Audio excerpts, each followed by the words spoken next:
Online classes में सभी का स्वागत। आज सेकेंड ईयर एचडीपी के स्टूडेंट्स के लिए मेडिसिन में आज जो हम डिजीज़ प्रिवेंटिव मेडिसिन में बैक्टीरियल डिजीज़ में साल्मोनेलोसिस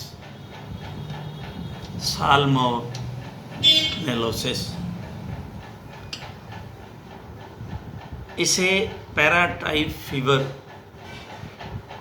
टाइफाइड होता है एक पैराटाइफाइड फीवर या एंट्रिक फीवर आदि नामों से जाना जाता है। यह एक साल्मोनेला प्रजाति के जीवाणु से फैलने वाला एक भयंकर जूनोटिक संक्रामक रोग है। इस रोग में सेप्टिसीमिया, जहरवाद व गंभीर दस्त जो है हो जाते हैं। साल्मोनेलोसिस एंट्रिक फीवर या पैराटाइफाइड फीवर के नाम से जाना जाता है। इटियोलॉजी में करीब 1000 प्रकार के साल्मोनेला आज तक चिन्हित हो चुके हैं, जिनमें निम्न जो है साल्मोनेला विशेष रूप से पशुओं में, पक्षियों तथा मनुष्य में रोग उत्पन्न करते हैं। पहला है साल्मोनेला टाइफी। साल्मोनेला टाइफी जो टाइफाइड देता है ह्यूमन बीइंग में, आदमियों में, मैन में, साल्मोनेला टाइफी। और एक है साल्मोनेला पैराटाइफी, ये ह्यूमन बीइंग में है।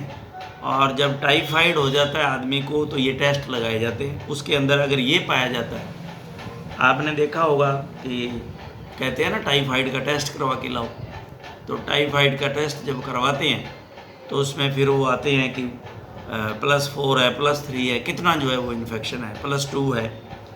तो ये आपकी नॉलेज में होना चाहिए, आपको ध्यान होना चाहिए, पता होना चाहिए। तो साल्मोनेला टाइफी और साल्मोनेला पैराटाइफी ये ह्यूमन बीइंग में क्या कहते हैं, टाइफाइड और पैराटाइफाइड यानी कि एंट्रिक फीवर और ये कॉज करते हैं। तो साल्मोनेला टाइफीम्यूरियम ये कैटल, शीप, गॉट, पिग और हॉर्स में। साल्मोनेला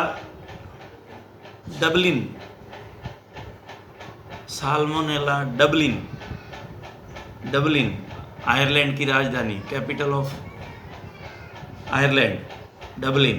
तो साल्मोनेला डबलिन ये कैटल में। साल्मोनेला कोलेरिसिस पिग में, स्विस आ गया तो अपने आप ही पिग आ गया।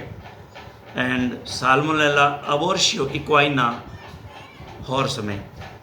तो ये जो अब इसमें देखिए मल्टीपल चॉइस में कितना जो है वो एक सुधर बनता है कि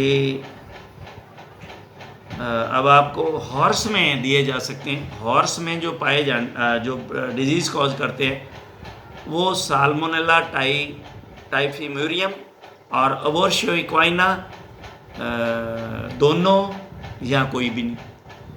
तो ये अब यहाँ आपको अगर नॉलेज है तो आप मल्टीपल चॉइस को इसको मार्क कर सकते हो। ऐसे चीज़ों को इस तरह से याद करना चाहिए कि ये जो दो हैं ये दोनों ही हॉर्स में पाए जाते हैं, ये ध्यान रखना। और कैटल में भी ये दोनों हैं, देखिए डबलिन और टाइफीम्यूरियम। और शीप में अबोर्शियो ओविस, यस ये दोनों शीप में भी पाए जाते हैं। ये देखिए अबोर्शियो ओविस और टाइफीम्यूरियम। तो ये इस तरह से ये क्वेश्चन बनता है इसके ऊपर।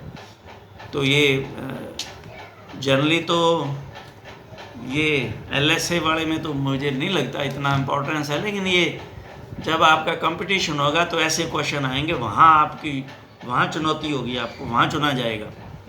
यह जीवाणु ग्राम नेगेटिव तथा रोड शेप होता है। Gram negative. सिम्टम, पशु कोई विशेष प्रकार के लक्षण प्रकट नहीं करता है,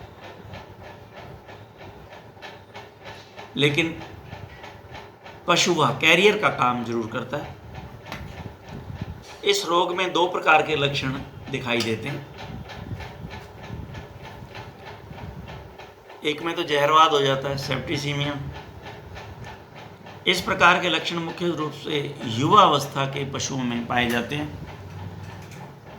उच्च ताप, सुस्त, गोबर सीमेंट की भांति तथा रक्त मिश्रित आता है, जोड़ों का आकार बढ़ जाता है, निमोनिया जैसे लक्षण दिखाई देते हैं। पशु या तो 1-2 दिन में मर जाता है अथवा जिंदगी भर वाहक कैरियर का काम करता है। एंट्रिक फीवर,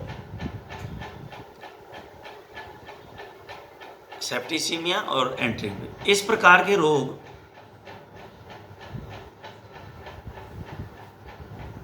ज़्यादातर अधिक उम्र के पशुओं में पाए जाते हैं। इसके लक्षण भूख कम लगना, एनोरेक्सिया,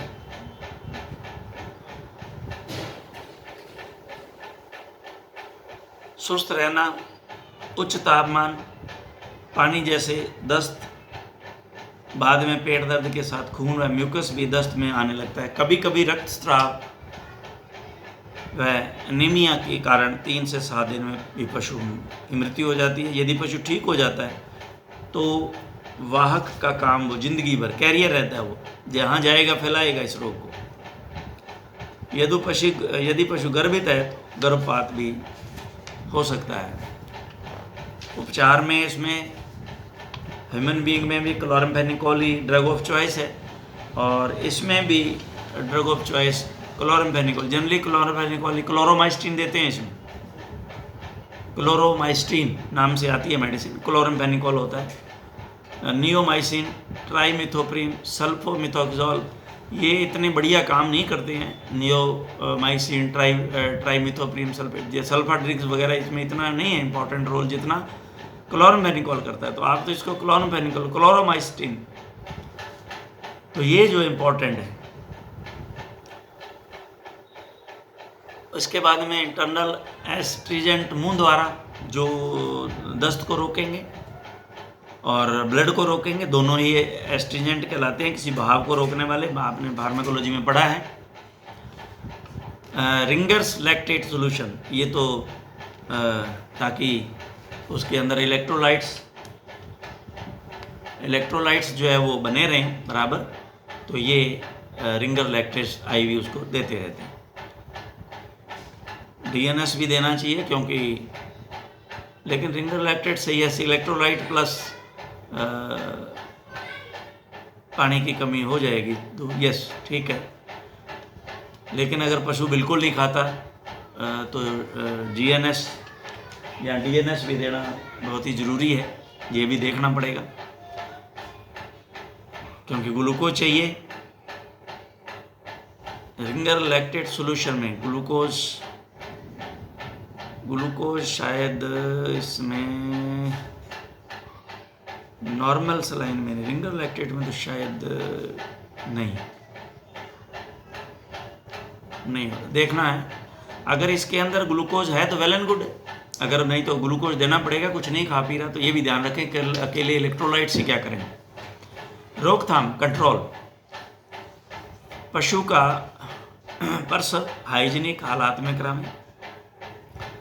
नवजात को कोलोस्ट्रम जरूर पिलावें ताकि इम्यूनिटी बढ़े उसकी, और पशु को स्वच्छ जल पिलावें तथा संतुलित आहार दें। बीमार होने पर तुरंत इलाज करावें। तो ये साल्मोनेला जो इसमें टाइफी जो है, यहाँ पैराटाइफी, ये इसमें जीवाणु हैं, बैक्टीरिया हैं। अब जो है, अब खास और इम्पोर्टेंट रोग आता है भेड़ों में ज़्यादातर, इसको कहते हैं फड़किया, एंट्रोटॉक्सिमिया। देखिए 3 रोग आम हैं, इनको आप नोट कर लें। ये आम तौर पे गांव के अंदर इसकी चर्चा होती है। बीमार होते हैं जानवर, आपके पास आएगा, वो कहेगा जी मेरी भेड़ा में फड़की हो गई, वो फड़किया का टीका दे दो। कोई कहेगा जी मुंह खुर के टीके दे दो, कोई कहा जी लंगड़ों बुखार के टीके दे दो। ये सब जानते हैं वो गांव वाले लोग।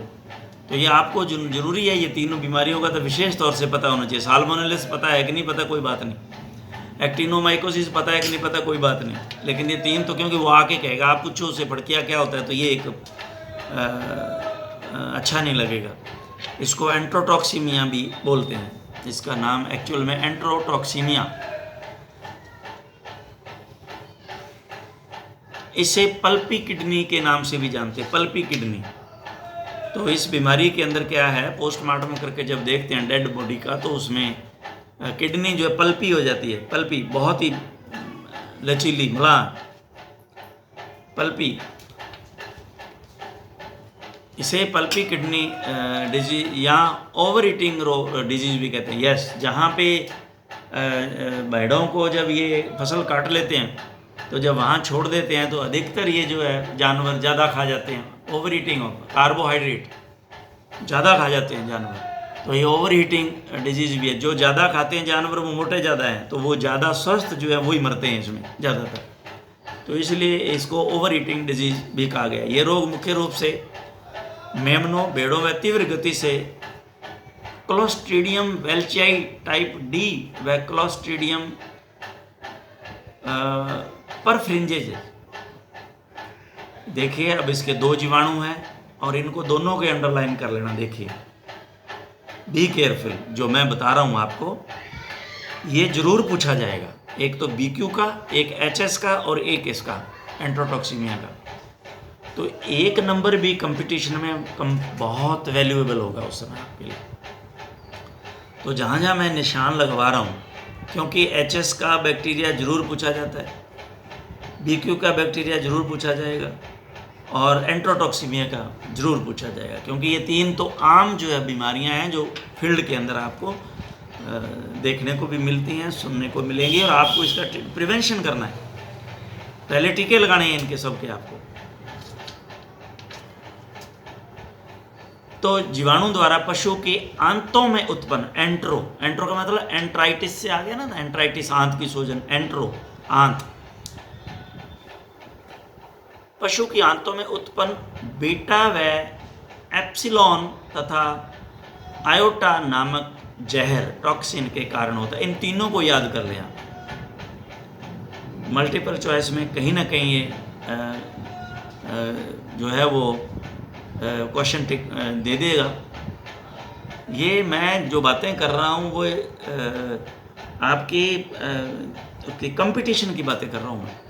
आपके LSA के कोर्स में इनका कोई वो नहीं महत्व नहीं है, क्योंकि आपसे किसी ने पूछना है वहाँ पे, वो कहेगा मुँह खुर के टीके लगा दे, एंट्रोटॉक्सिन भेड़ गए फड़की होगी टीका लगा दो, उससे कोई। लेकिन जब आपका ये आएगा तो एक एक नंबर का वहाँ पे सवाल होगा, तो वहाँ आपके लिए जो है चैलेंज खड़ा होता है। तो ये जो टॉक्सिन है तीन, तो देखिए ये टॉक्सिन अगर वहाँ मल्टीपल चॉइस में आ जाते हैं तो आपको पता होना चाहिए बीटा, एप्सिलॉन तथा आयोटा या इयोटा एक ही बात है नामक जहर टॉक्सिन के कारण होता है, जिसमें पशु के दस्त हो जाते हैं, चक्कर आते हैं तथा पशु के लकवा होकर मृत्यु हो जाती है। ये बहुत ही डेंजरस डिजीज़ है और पशु जो है चक्कर काटता है, वो चक्कर काटा, पो की आवाज़ की और ख़त्म, बस इतना ही समय लगता है इसमें। ये फील्ड के अंदर देखे हुए कैसे कारण इसमें पहले हमने देख लिया, क्लोस्ट्रीडियम वेल्चियाई, क्लोस्ट्रीडियम परफ्रिंजेज जीवाणु नामक निम्न प्रकार के होते थे, इनके नाम से आगे अंकित रोग इनसे हो जाते हैं। इसमें टाइप हैं, इसमें इसके टाइप ए है, टाइप ए है ये गैस गैंग्रीन इन मैन करता है, गैस गैंग्रीन इन मैन।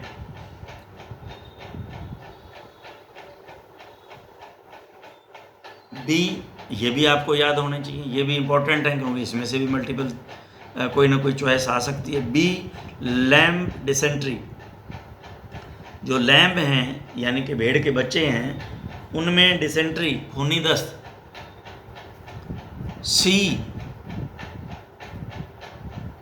सी ये स्ट्रक,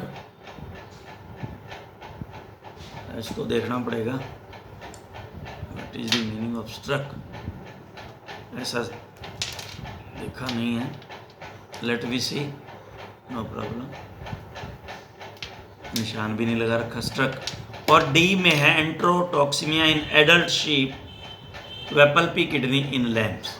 तो ये है डी, ऊपर भी दिखा दे रखा था क्लोस्ट्रीडियम वेल्चेई टाइप डी है इसमें करता, एंड क्लोस्ट्रीडियम परफ्रिंजेस। तो इसमें डी है, जो विशेष तौर से इसको डी लिखना होगा, क्लोस्ट्रीडियम वेल्चेई, और साथ में इसको डी लिखना होगा आपको, टाइप डी, क्योंकि ये तो क्लोस्ट्रीडियम वेल्चेई तो बहुत हैं, ये हमने पढ़ लिए हैं। ई एंट्रोटॉक्सीमिया इन काव्स और एफ एंट्रोटॉक्सीमिया इन मैन।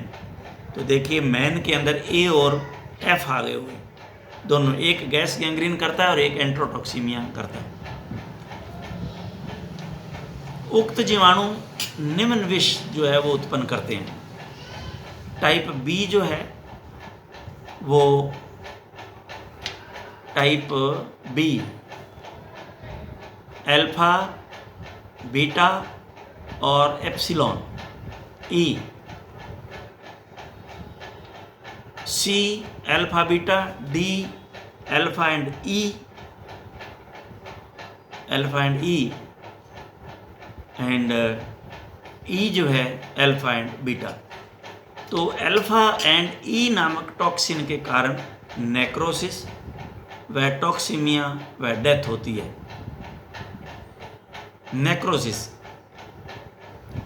नेक्रोसिस हो जाना यानी कि पार्ट का डेड हो जाना, यूँ समझ लो, ब्लड सप्लाई खत्म हो जाना। ब्लड सप्लाई रुक गई तो वो नेक्रोज्ड हो जाता है, पास पोर्शन नीला पड़ गया, वो यूँ समझ लो नीला पड़ गया और वो नेक्रोसिस हो गया, उसको नेक्रोज्ड हो गया वो।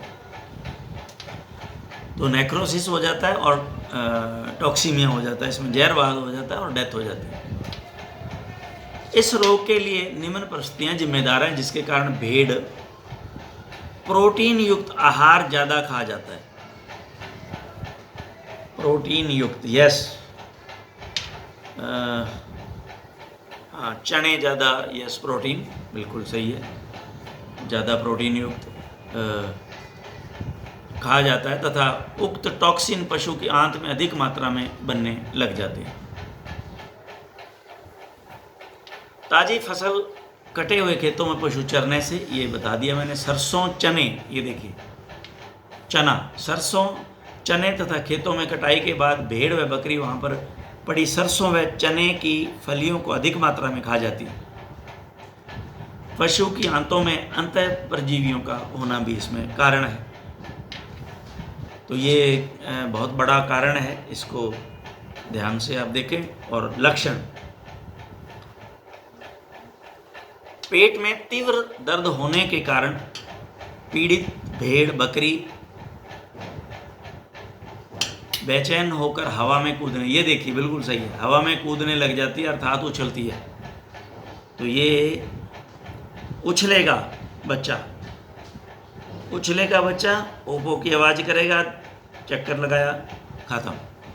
रोगी पशु के आफरा आ जाता है, पशु की मांसपेशियों में खिंचाव आ जाता है, पशु सिर को दीवार या खंभे से टकराता है तथा लंगड़ाकर पैर लगाकर, सिर लगाकर खड़ा हो जाता है। खंभे से टकराता है तथा सिर को लगा करके खड़ा हो जाता है। रोगी पशु अपने गर्दन दोनों पैरों के बीच में रखकर चक्कर काटता है, यस, ये इंपॉर्टेंट है। उछलता है, दोनों आगे वाले जो पैर हैं उसके अंदर सिर को बीच में दे लेता है और फिर चक्कर काटता है। रोगी पशु झुंड से पीछे रह जाता है, मुंह से झाग आते हैं, हरे रंग के दस्त हो जाते हैं, मुंह से झाग आता है, हरे रंग के दांत हो जाते हैं, दांत हरे रंग के हो जाते हैं। पशु जल्दी जल्दी श्वास लेता है, पशु तुरंत उछलकर गिरता है तथा मर जाता है। इस रोग से सबसे स्वस्थ मेमना या भेड़ सबसे पहले प्रभावित होती है, क्योंकि वह आहार की मात्रा ज़्यादा खा जाती है।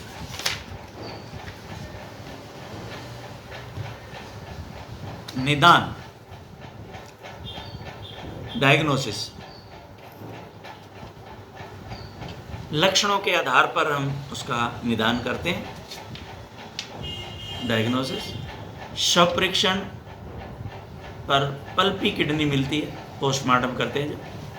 प्रयोगशाला जांच में ड्यूडिनम व एबोमेजम के स्त्रावों में जीवाणुओं की अधिक उपस्थिति मिलती है और मृत्यु के बाद शव जल्दी सड़ जाता है। ये इम्पोर्टेंट है, जल्दी सड़ना शुरू हो जाता है इसका शव। ट्रीटमेंट, कोई विशेष औषधि उपलब्ध नहीं है, सल्फा औषधि ज़्यादा असरदार है। इसमें दवा तो काम करती ही नहीं है, खास तौर से सल्फा या कई ब्रॉड स्पेक्ट्रम देते हैं, जो ओटी वगैरह लगा देते हैं, ऑक्सीटेट्रासाइक्लिन वगैरह, और सिम्टोमेटिक कोई है तो ट्रीटमेंट दे देते हैं, बाकी इसका कोई इलाज नहीं है। कंट्रोल, भेड़ों को एकदम खराब चारागाह से अच्छे चारागाह पर अधिक समय तक नहीं चराना, क्योंकि वे अधिक मात्रा में घास फली आदि खा जाएंगे, वे रोग से ग्रस्त हो जाएंगे। ये ध्यान रखने वाली बात है। और दूसरा इसमें टीकाकरण, vaccination. Alum precipitated anaculture भेड़ के ब्याने के 6 सप्ताह पूर्व 5 ml subcut. Alum precipitated anaculture भेड़ के ब्याने के 6 सप्ताह पूर्व 5 ml subcut. Trypsin activated alum precipitated toxoid vaccine, खुराक डोज 2 ml सबकट। यह टीका 3 दिन के मेमने में भी लगा सकते हैं, लेकिन इसे 1 माह व 6 माह की उम्र पर पुनः लगावें, ताकि स्थायी रोग प्रतिरोधक क्षमता भेड़ में उत्पन्न हो जाए। तो ये आज का, क्योंकि ये प्रिवेंटिव में चैप्टर तो ये बहुत ही बड़ा है, इसमें खूब सारी डिजीजेज हैं।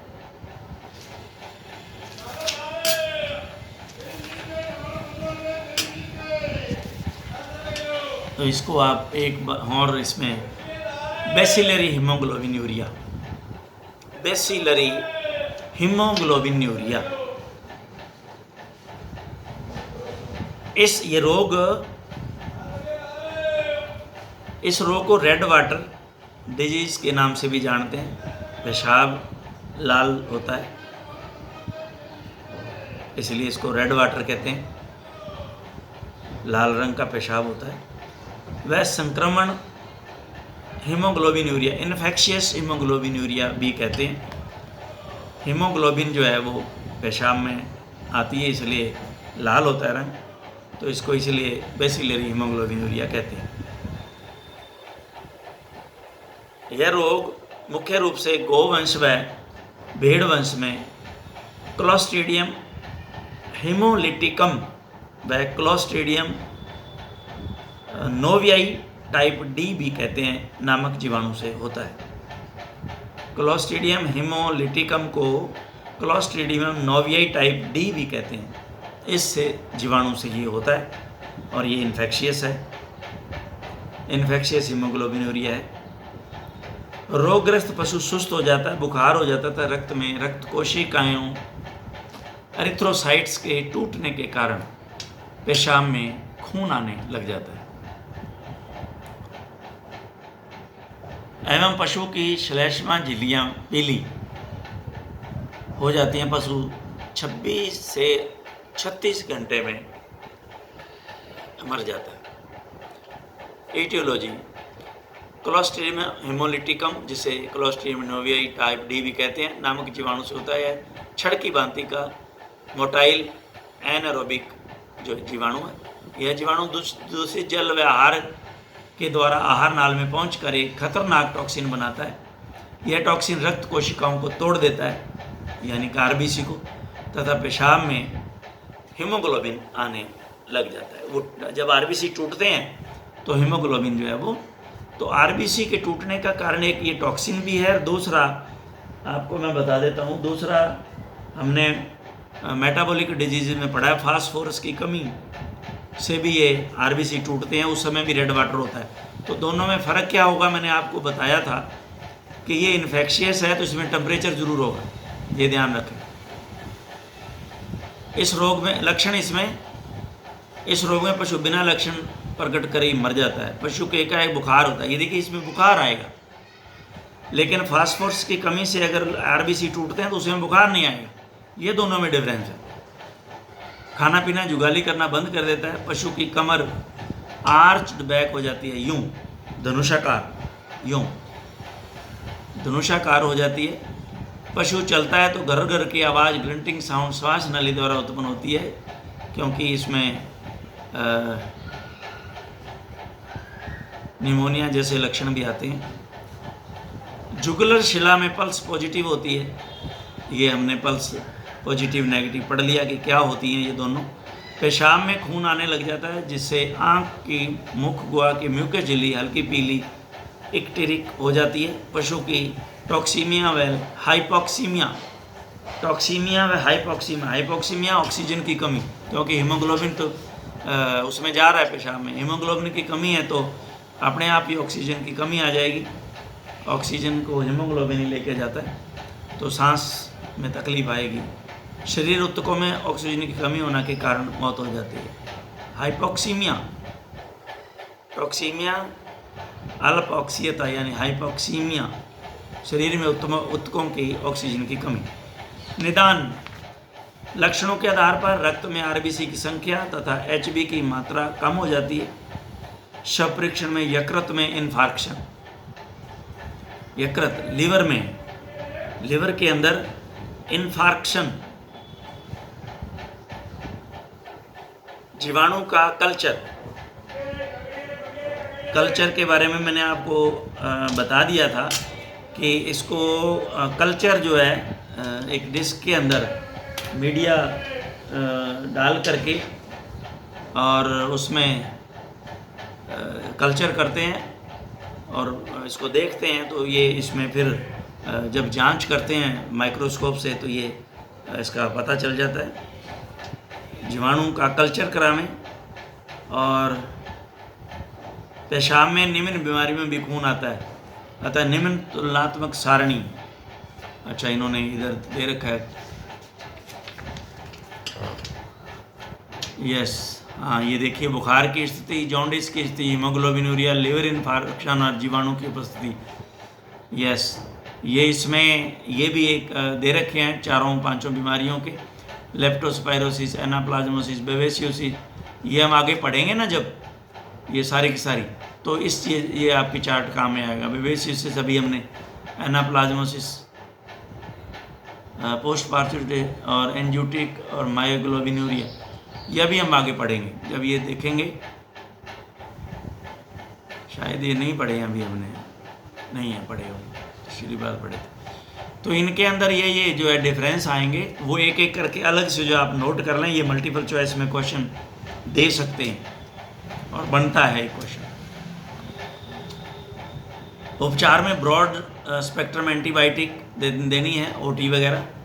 ब्लड ट्रांसफ्यूजन भी करते हैं, ब्लड कम है तो अगर खून की कमी है तो आपको मैंने बताया हुआ है, एक बार एक पशु से दूसरे पशु में बिना जांचे ही परखे या आप एक बार एक उसका ब्लड जो है वो उसी स्पीसीज में दे सकते हो। जैसे गाय है तो गाय के आप जो है वो ब्लड दे सकते हो। फिजियोलॉजिकल सोल्यूशन जैसे रिंजर, लैक्टेट, रिंटोस, यस आदि IV दें। और आयरन, ये आयरन जो है वो आप इंजेक्शन वो देवें। और लिवर एक्सट्रैक्ट बेलामिल वगैरह दे दें, उसमें लिवर एक्सट्रैक्ट होता है। और आयरन देना बहुत ज़रूरी है क्योंकि हीमोग्लोबिन जा रहा है, तो ये आपको देने उस समय ज़रूरी है। बचाव में रोगग्रस्त पशु को अलग करें, मृत पशु को गाड़ दें, पशु को अन्यत्र स्थानांतरित नहीं करें। रोग निरोधक टीका उपलब्ध हो तो अवश्य जो है लगाया जाना चाहिए। तो आज ये हमने 2 की बजाय 3 जो है डिजीज़ किए, और नेक्स्ट जो है हम नेक्स्ट हमारे जब उसमें लेंगे लेक्चर में। Thank you very much.